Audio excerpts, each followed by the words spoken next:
તો first of all Samsung brand આપના જરૂરિયાતના હિસાબે કુલિંગ ફીચર્સ આપે છે, કન્વર્ટિંગ સિસ્ટમ હું તમને બતાવી દઉં છું જે બી છે. જો ફર્સ્ટ તો આ છે ને સાહેબ, આ લાઇટ ધીમે લઈને ફ્લેશ થાય છે, એ કોઈ પ્રોબ્લેમ નથી. આ મોડેલમાં લાઇટ ધીમે લઈને ફ્લેશ થાય છે.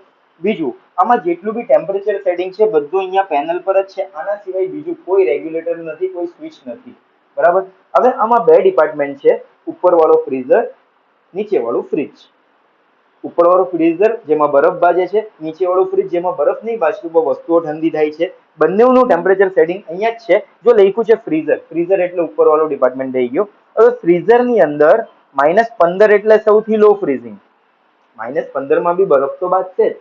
સૌથી કઠણ અને ટાઈટ બરફ જો તમને જોઈએ -23 પર, એટલે ટૂંકમાં તમે જેમ ઉપર જશો તેમ તમને કઠણ અને ટાઈટ બરફ મળશે. રેગ્યુલરલી લોકો એને -19 પર યુઝ કરે છે ગરમીઓમાં આપણા ત્યાં. પછી તમને જેમ કઠણ બરફ જોઈએ તેમ તમે ઉપર જાઓ તેમ તમને કઠણ બરફ મળશે. ઠીક છે. નીચેના ડિપાર્ટમેન્ટની વાત કરીએ, ફ્રીજની વાત કરીએ, તો ફ્રીજની અંદર જો અહીંયા લખ્યું છે ફ્રીજ, ફ્રીજ આ નીચે વાળો ડિપાર્ટમેન્ટ. આની અંદર 7 સૌથી ઓછું કુલિંગ. બરાબર. સૌથી વધારે કુલિંગ તમને 1 પર મળે છે. બરાબર. આમાં બી એવું છે કે તમે જેમ ઉપર જશો તેમ તમને કુલિંગ વધારે મળે. હવે આની અંદર આ છે વેકેશન મોડ, જેને પાવર સેવિંગ મોડ બી કહેવાય. વેકેશન મોડમાં તમારો નીચે વાળો ડિપાર્ટમેન્ટ પૂરેપૂરું બંધ થઈ જશે. 19 ડિગ્રી જેટલું કુલિંગ આવશે, એટલું કુલિંગ રહેશે કે વાસ ન મારે એ માટે, બાકી તમારું દૂધ બગડી જાય આમાં. જો તમારે બહારગામ જવું હોય તો તમે આ વેકેશન મોડ પર યુઝ કરી શકો છો. બાકી રેગ્યુલરલી લોકો આને આને 3 ડિગ્રી પર લોકો યુઝ કરે છે. હવે આમાં સેન્ટર વાળું બટન છે ફ્રીઝર કન્વર્ટ. આ ઉપર વાળા ડિપાર્ટમેન્ટ ફ્રીઝરને કન્વર્ટ કરવા માટે. બરાબર. જો આમાં ફ્રીઝર કન્વર્ટ અહીંયા લખ્યું છે, આમાં નીચે લખ્યું છે 3 સેકન્ડ. જો આને હું 3 સેકન્ડ લગીને દબાઈને રાખીશ, આ -19 પરથી હટીને વચ્ચે લાઈટ આવી ગઈ, એટલે આ ફ્રીઝર હવે ફ્રીઝ થઈ ગયું. આ જે બર્જર વાગે છે ને, એ ડોર ઓપન ને ઓપન છે ને એટલે બર્જર વાગે છે. જુઓ, આ હું ડોર બંધ કરીને પાછું આ બર્જર બંધ થઈ ગયું. વધારે સમય દરવાજો ખુલ્લો ને ખુલ્લો રહી ને તો આ બર્જર એટલે તમને રિમાઇન્ડ કરાવે કે તમારો દરવાજો ખુલ્લો ને ખુલ્લો છે.